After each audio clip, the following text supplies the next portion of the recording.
Pengembangan teknologi nuklir dimulai sejak 1939 saat Otto Hahn dan Fritz Strassmann menemukan pelebaran dari teori fisi nuklir, di mana ditemukannya pelepasan neutron tambahan yang dapat menyebabkan chain reaction yang mengarah pada pelepasan energi yang sangat besar.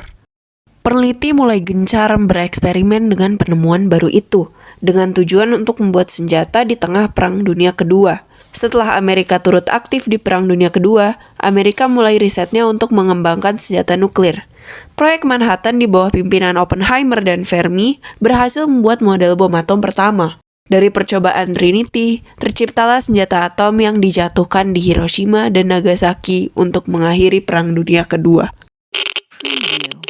Cara kerja nuklir dibagi menjadi fisi nuklir dan fusi nuklir. Bom atom menggunakan mekanisme fisi nuklir saja.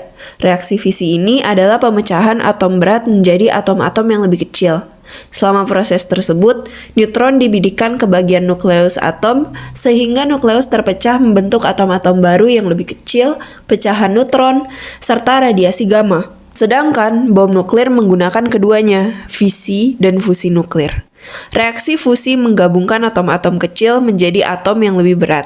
Terjadi ketika dua isotop atom bermassa rendah, biasanya hidrogen, berfusi membentuk atom baru yang biasanya helium di bawah tekanan dan temperatur ekstrim.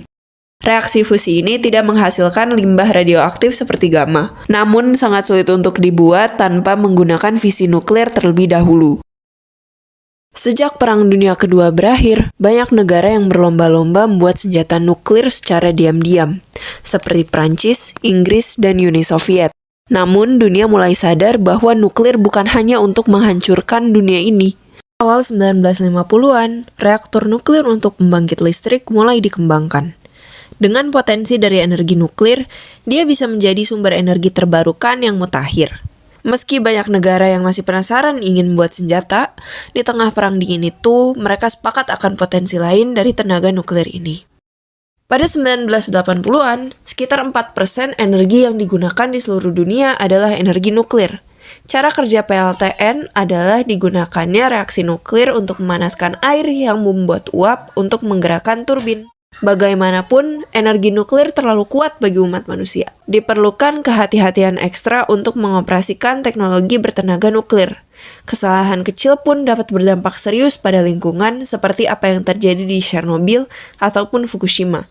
Berbicara tentang kedua kasus itu, ada banyak insiden yang terekam sejarah dalam pengembangan energi nuklir ini.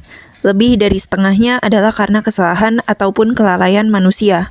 Insiden nuklir beragam, mulai dari meltdown seperti yang terjadi di Chernobyl dan Fukushima yang dampaknya masih bisa terasa bahkan sampai saat ini, yang mana kota Pripyat yang menjadi tempat reaktor nuklir Chernobyl menjadi kota mati, dan isu kontroversial pembuangan limbah nuklir ke Samudra Pasifik dari reaktor nuklir Fukushima.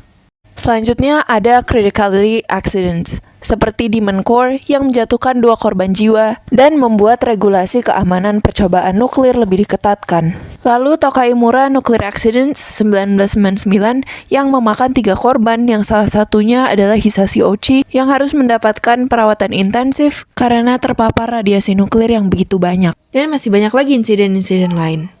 Sampai detik ini, ada kurang lebih 450 reaktor nuklir aktif di seluruh dunia dan tenaga nuklir menyumbangkan kurang lebih 10% dari energi di seluruh dunia. Di Indonesia sendiri, ada 3 reaktor nuklir yang digunakan sebagai tempat riset untuk pendidikan. Tidak ada yang digunakan sebagai PLTN mengingat risiko dan melihat kesiapan Indonesia terhadap PLTN itu sendiri. Secara global, dengan teknologi dan peralatan yang semakin canggih, dan dengan adanya supervisi dari IAEA, kita akan terus memanfaatkan tenaga nuklir untuk menyempurnakan energi terbarukan yang satu ini.